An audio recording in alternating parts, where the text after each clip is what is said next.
Hello दोस्तों, welcome in target teaching school. हम बात करने वाले हैं बीएड फर्स्ट सेमेस्टर के। ठीक है, बीएड फर्स्ट सेमेस्टर का पेपर फोर्थ जो होता है, ठीक है, पेपर फोर्थ जो कि आपका ऑप्शनल पेपर होता है। इसमें कुछ लोगों का वैल्यू एंड पीस होगा, कुछ का इंक्लूसिव होगा, ठीक है, और कुछ लोगों का एक और पेपर होता है आपका, मैंने बताया वैल्यू एंड पीस, इंक्लूसिव या फिर जेंडर स्कूल एंड सोसाइटी। तो मेरा जो पेपर था वो वैल्यू एंड पीस एजुकेशन था, तो मैं वो वाला पेपर आपको दिखाने वाली हूँ। ठीक है, आपको पता होगा कि आपका जो पेपर होता है वो सब्जेक्टिव होता है। फर्स्ट सेमेस्टर में आपका पेपर सब्जेक्टिव होता है। 2 आवर मिलते हैं आपको, 2 घंटे में पेपर करना होता है और 75 मार्क्स 75 नंबर का आपका पेपर आता है। ठीक है, 75 नंबर का पेपर होगा। 25 नंबर आपको स्कूल कॉलेज की तरफ से दिए जाएंगे, प्रैक्टिकम होता है उसका। ठीक है, उसमें से 10 नंबर आपका मिड टर्म भी करवाया जाता है, पेपर से पहले आपका मिड टर्म हो जाता है। ठीक है, उसके मार्क्स भी जोड़ते हैं, तो वो कॉलेज वाले अपने अकॉर्डिंग करवा लेते हैं। तो चलिए देखते हैं कि आपका कैसा पेपर आता है वैल्यू एंड पीस का। तो आपके 3 खंड इसमें होते हैं, आबा और सा। उसमें आपको बी कॉपी नहीं मिलती है। ठीक है, ए कॉपी में ही पूरा पेपर करना है। बहुत लोग ए भी नहीं भर पाते हैं, मुश्किल से भर पाती है। ठीक है, लेंदी पेपर होता है ना, 2 आवर मिलते हैं, केवल 2 घंटे में ही करना होता है। चलिए देखते हैं खंड आ। तो आपका जो खंड आ है, सेक्शन ए जो दे रखा है, इसमें क्या है, सभी प्रश्न अनिवार्य करने हैं। सभी प्रश्न अनिवार्य हैं, मतलब सभी प्रश्नों को आपको करना है। ठीक है, एक भी प्रश्न छोड़ने नहीं है। प्रत्येक प्रश्न कितने नंबर का है, 5 नंबर का। और ये होते कितने हैं, तो ये टोटल 9 क्वेश्चन होते हैं। आपके जो शॉर्ट आंसर होते हैं वो 9 होते हैं और 5 नंबर के हैं, तो 45 मार्क्स के आपके शॉर्ट आंसर हो जाते हैं। ठीक है, चलिए देखते हैं कैसा पेपर दे रखे थे लास्ट ईयर। तो पहला क्वेश्चन क्या दे रखा है, देखिए आपका पेपर ही क्या है, वैल्यू एंड पीस एजुकेशन, मूल्य, शांति एवं शिक्षा। तो मूल्य शिक्षा जो भी आपका पेपर है उसी से जुड़े काफ़ी क्वेश्चन आपको मिलेंगे, वही टॉपिक ही है, वही जो पेपर है।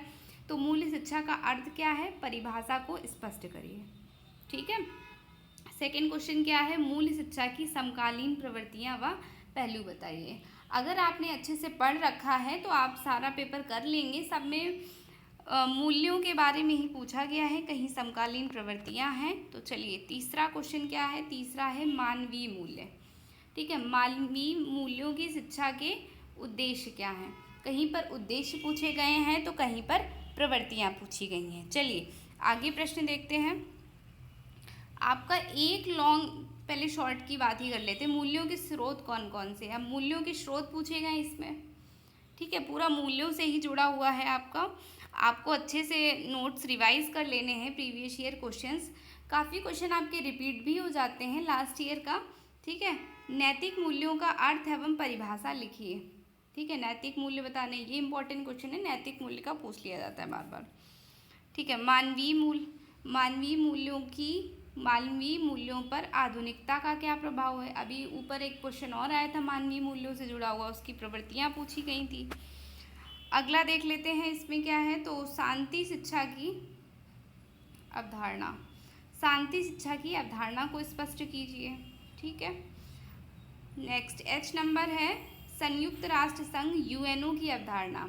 कुछ ऐसे क्वेश्चन हैं जो आपके शॉर्ट में आपके पूछ लिए जाते हैं। ठीक है, जैसे यूएनओ हो गया, पर्यावरणीय मुद्दे हो गए, संयुक्त राष्ट्र संघ, ये तो है ही संयुक्त राष्ट्र संघ, नैतिक मूल्य हो गए। इस तरीके के क्वेश्चन काफ़ी पूछे जाते हैं। ठीक है, जो आपकी लास्ट यूनिट है ना वो वाली, उसमें कुछ जीएस से जुड़े भी हैं। चलिए अगला क्या दे रखा है, आई नंबर में, सामाजिक, नैतिक, सांस्कृतिक व धर्मनिरपेक्षता मूल्यों को स्पष्ट कीजिए। तो सामाजिक मूल्य, नैतिक मूल्य, सांस्कृतिक, सभी को आपको एक्सप्लेन करना है इसमें। अगर आपने एक बार क्या, आपने 2 बार अच्छे से नोट्स को पढ़ रखा है तो कोई दिक्कत नहीं आएगी पेपर को करने में। अगर पढ़ेंगे तभी तो पेपर टाइम से हो पाएगा, नहीं तो पेपर छूट भी बहुत जाता है। ठीक है, क्योंकि 9 तो आपके शॉर्ट आ गए। ठीक है, अगला देखते हैं, आपका खंड बा आ गया है ये।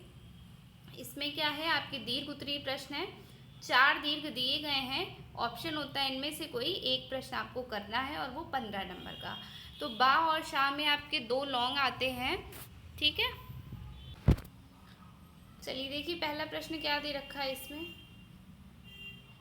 तो इसमें दे रखा है भारतीय शिक्षा और संस्कृति किस प्रकार मूल्यों को प्रभावित करती है, विवेचना करिए। ठीक है, अगर आपने अच्छे से पढ़ रखा है तो लिख लेंगे, भारतीय शिक्षा के बारे में लिख दीजिए, फिर संस्कृति के बारे में लिख दीजिए, फिर उसके बाद ये मूल्यों पर इनका क्या प्रभाव है, अलग अलग हेडिंग में, कि भारतीय शिक्षा का मूल्यों पर प्रभाव, भारतीय संस्कृति का मूल्यों पर प्रभाव। ठीक है, इस तरीके से आपको प्रश्नों को करना है। अब 4 ऑप्शन में दिए जा रहे हैं, तो आपको ऐसा तो होगा नहीं कि प्रश्न आए ना, कोई ना कोई प्रश्न तो आ ही जाएगा। शिक्षा किस प्रकार से मानवीय मूल्यों का निर्माण करती है, सकारात्मक और नकारात्मक मूल्य क्या होते हैं। ठीक है, शिक्षा का पहले लिख देंगे क्या, शिक्षा का मानवीय मूल्यों पर निर्माण कैसा होता है, कैसे निर्माण करती है। फिर उसके बाद सकारात्मक मानवीय मूल्य क्या होते हैं। ठीक है, कुछ पॉजिटिव मूल्य भी होते हैं, कुछ नेगेटिव भी होते हैं। तो इस तरीके से आप इस प्रश्न को कर पाएंगे। चलिए अगले प्रश्न में आते हैं, 4th नंबर में। तो नैतिक मूल्य का आपने देखा कि एक शॉर्ट भी पूछा गया, नैतिक मूल्य आध्यात्मिक मूल्य किस प्रकार समाज को प्रभावित करते हैं। तो आपको करना क्या है, सबसे पहले नैतिक मूल्य के बारे में लिख दीजिए, फिर उसके बाद आध्यात्मिक मूल्य के बारे में लिख दीजिए, फिर ये समाज को किस प्रकार प्रभावित करते हैं। मान लो नहीं भी आ रहा है तो आप क्या करेंगे, नैतिक मूल्यों का समाज पर प्रभाव, फिर आध्यात्मिक मूल्यों का समाज पर प्रभाव। तो 4 हेडिंग ये हो गई। फिर उसके बाद लास्ट में अपना कंक्लूजन लिख दीजिए कि अतः हम इस प्रकार से इसको सही कर सकते हैं, किस प्रकार से समाज को, है ना, प्रभावित होने से बचा सकते हैं। अगला प्रश्न क्या है, 5वां नंबर, शांति शिक्षा की अवधारणा को स्पष्ट करते हुए यूएनओ द्वारा किए गए कार्यों का वर्णन करिए। तो ये आपका लास्ट यूनिट से पूछ दिया गया है। देखिए शांति शिक्षा भी पूछ दी गई और यूएनओ द्वारा किए गए कार्यों का भी वर्णन किया गया है कि यूएनओ कौन कौन से कार्य करती है, उसको भी एक्सप्लेन करना है। आपका यदि लॉन्ग आंसर है ना, तो आपको 3 से 4 पेज का करना है, ज़्यादा बड़ा भी नहीं करना है कि आपका पेपर छूट जाए, क्योंकि 9 आपके क्या हैं, शॉर्ट भी हैं। तो ऐसा करिए कि पहले आप शॉर्ट निपटा दीजिए। ठीक है, शॉर्ट को कर दीजिए, भले ही आप 1-1 पेज के करिए, लेकिन शॉर्ट आपके पूरे कंप्लीट हो जाए। ये नहीं कि हम स्टार्टिंग में 2-2 पेज की शॉर्ट कर रहे हैं, फिर आपका लॉन्ग छूट जाएगा 15 नंबर का, है ना। चलिए खंड सा में आते हैं। तो खंड सा में क्या है कि इसमें भी सेम ही है कि 4 दीर्घ दिए गए हैं, कोई एक करना है, 15 नंबर का है। तो पहला प्रश्न इसमें क्या है, इसमें दे रखा है कि विभिन्न धर्मों और संस्कृतियों का भारतीय समाज पर क्या प्रभाव है। ठीक है, क्या प्रभाव पड़ता है।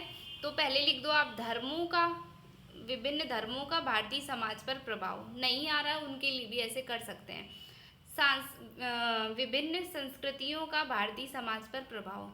ठीक है, आपका दो हेडिंग तो आपकी ऐसे बन गई। फिर क्या पूछ रहा है, मूल्य शिक्षा द्वारा किस प्रकार समाज का विकास किया जा सकता है। तो आपने मान लीजिए कि 1-1 पेज के लिखे कि धर्मों का भारतीय समाज पर प्रभाव और विभिन्न संस्कृतियों का भारतीय समाज पर प्रभाव। फिर उसके बाद क्या है कि मूल्य शिक्षा द्वारा किस प्रकार समाज का विकास किया जा सकता है। तो इसको आप पॉइंट्स बना के लिख दीजिए। ठीक है, पॉइंट्स में 1-1 लाइन भी छोड़ देंगे तो आराम से आपका 3 पेज तो ऐसे ही हो जाएगा। ठीक है, समाज को मूल्य शिक्षा किस प्रकार प्रभावित करती है, इसके बारे में लिख देंगे। फिर अगला प्रश्न आता है, पूरा पेपर आपका मूल्यों पर ही बेस्ड आया था, मूल्य शिक्षा ही है। तो आप अच्छे से रीडिंग कर लीजिए, कुछ हेड जैसे लॉन्ग आंसर्स हैं तो उनकी आप हेडिंग याद कर लीजिए कि इसमें मानवीय मूल्यों में ये हेडिंग्स आएंगी, सांस्कृतिक मूल्य में ये आएंगी। ठीक है, इस तरीके से आपको करना है। मूल्य शिक्षा की अवधारणा को स्पष्ट कीजिए।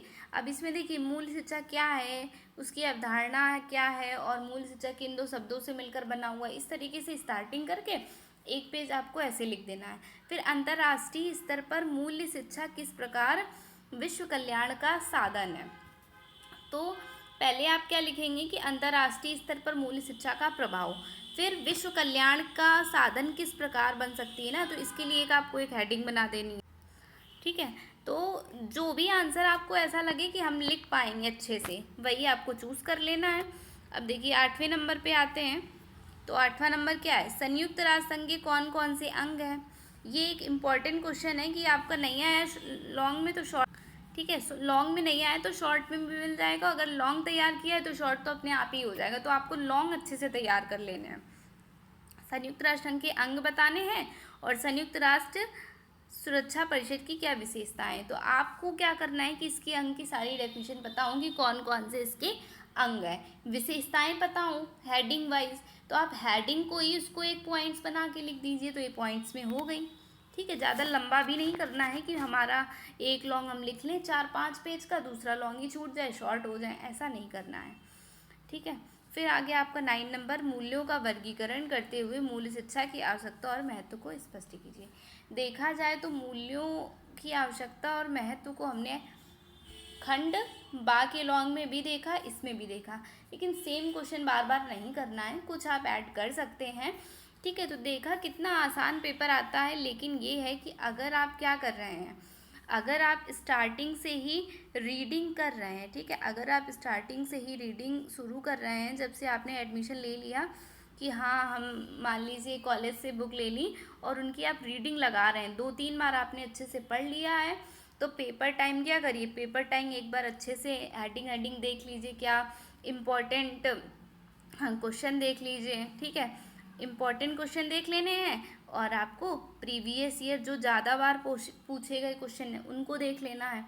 और एक बात आपको और याद रखनी है कि पेपर जो है वो पूरा पेपर आपको करना है, एक भी छोड़ना नहीं है, पूरा पेपर आपको करके आना है। अगर आपने छोड़ दिया ना तो मार्क्स काफ़ी कम हो जाते हैं। जब अब क्या होता है कि हम लोग फर्स्ट पेपर देते हैं तो फर्स्ट पेपर में मोस्टली लोगों का छूट ही जाता है ना, क्योंकि पहली बार पेपर देने जा रहे हैं। तो आपको ये करना है कि आपको अपनी स्पीड बढ़ानी है। ठीक है, आपको डेली प्रैक्टिस करना है, 2-2 पेज आप डेली लिखो, है 2 पेज यदि आप डेली लिख रहे हैं तो आपकी लिखने की स्पीड तो बनी रहेगी। पेपर में भाई आता है तभी जल्दी जल्दी लिख पाएंगे आप, इसलिए आपको रीडिंग भी करनी है, आप रीड करिए। ठीक है, अपने आप ही याद हो जाएगा, कम से कम 4 से 5 बार आप रीड कर डालेंगे। 4 आपकी बुक्स हैं, ठीक है, 4 नोट्स हैं, इजी नोट्स ही ले लीजिए, उससे अच्छे से हो जाएगा। पूरा पेपर इजी नोट से ही फंसता है। ठीक है, मैंने इजी नोट्स ही पढ़े थे और कुछ नोट्स भी बनाए थे खुद के, तो वो भी पढ़ा था। तो इस तरीके से आप कर सकते हैं। वीडियो अच्छी लगे तो लाइक करें, आपने और भी दोस्तों को शेयर करें ताकि उनको भी जानकारी हो कैसा पेपर आता है। ठीक है, और अगर आपने अभी तक हमारे चैनल को सब्सक्राइब नहीं किया है तो सब्सक्राइब करें ताकि आपको और भी वीडियोस मिलती रहें। Thanks for watching.